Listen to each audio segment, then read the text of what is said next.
ప్రభువైన యేసుక్రీస్తు నామంలో అందరికీ హృదయపూర్వక వందనాలు. ఈరోజు దేవుని యొక్క మాటలు. ఎంత విలువైన బంగారమైనా దాన్ని వాడకుండా దాచిపెడితే కొన్నాళ్ళకి రంగు తగ్గిపోతుంది.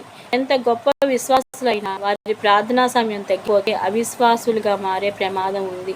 వెనకకు తిరగకుండా పరిగెత్తమని చెప్పిన దేవుని మాటలకు లోతు ఎంతగా లోబడ్డాడంటే తన భార్య వెనకకు తిరిగి ఉప్పు స్తంభంగా మారిపోయినా కూడా ఆవిడ కోసం లోతు మాత్రం వెనకకి తిరిగి చూడలేదు. దేవుని మాటలకు లోబట్టం అంటే అదే. అతిథికి ఎవరన్నా చుట్టాలు అతిథులు మన ఇంటికి వస్తున్నారంటేనే ఇల్లంతా నీట్గా శుభ్రంగా సర్దుకొని ఉంచుకుంటాం. అలాంటిది భగవంతుడు మన మనసులోకి వస్తున్నాడంటే మన మనసులో ఉంచుకోవాలంటే మన మనసు ఎంత శుభ్రంగా ఉంచుకోవాలి. ధైర్యం పాపం చేయటంలో కాదు, పరిశుద్ధంగా జీవించడంలో చూపించు.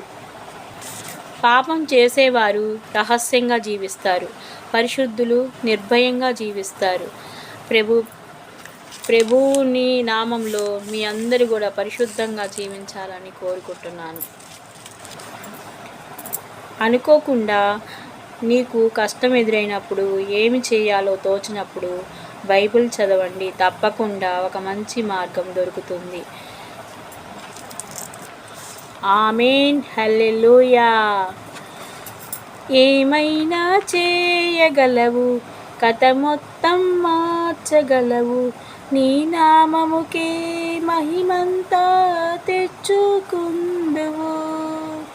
ఏమైనా చేయగలవు, కథ మొత్తం మార్చగలవు, నీ నామముకే మహిమంతా తెచ్చుకుందువు. యేసయ్యా యేసయ్యా, నీకే సాధ్యము. యేసయ్యా యేసయ్యా, నీకే సాధ్యము. స్థిరపరచువాడవు, బలపరచువాడవు, పడిపోయిన చోటే నిలబెట్టువాడవు, ఘనపరచువాడవు, హెచ్చించువాడవు, మా పక్షమున నిలచి జయమిచ్చువాడవు. స్థిరపరచువాడవు, బలపరచువాడవు, పడిపోయిన చోటే నిలబెట్టువాడవు. ప్రభు పెట్ట వందనాలు, శుభాలు, దైవాశీస్సులు.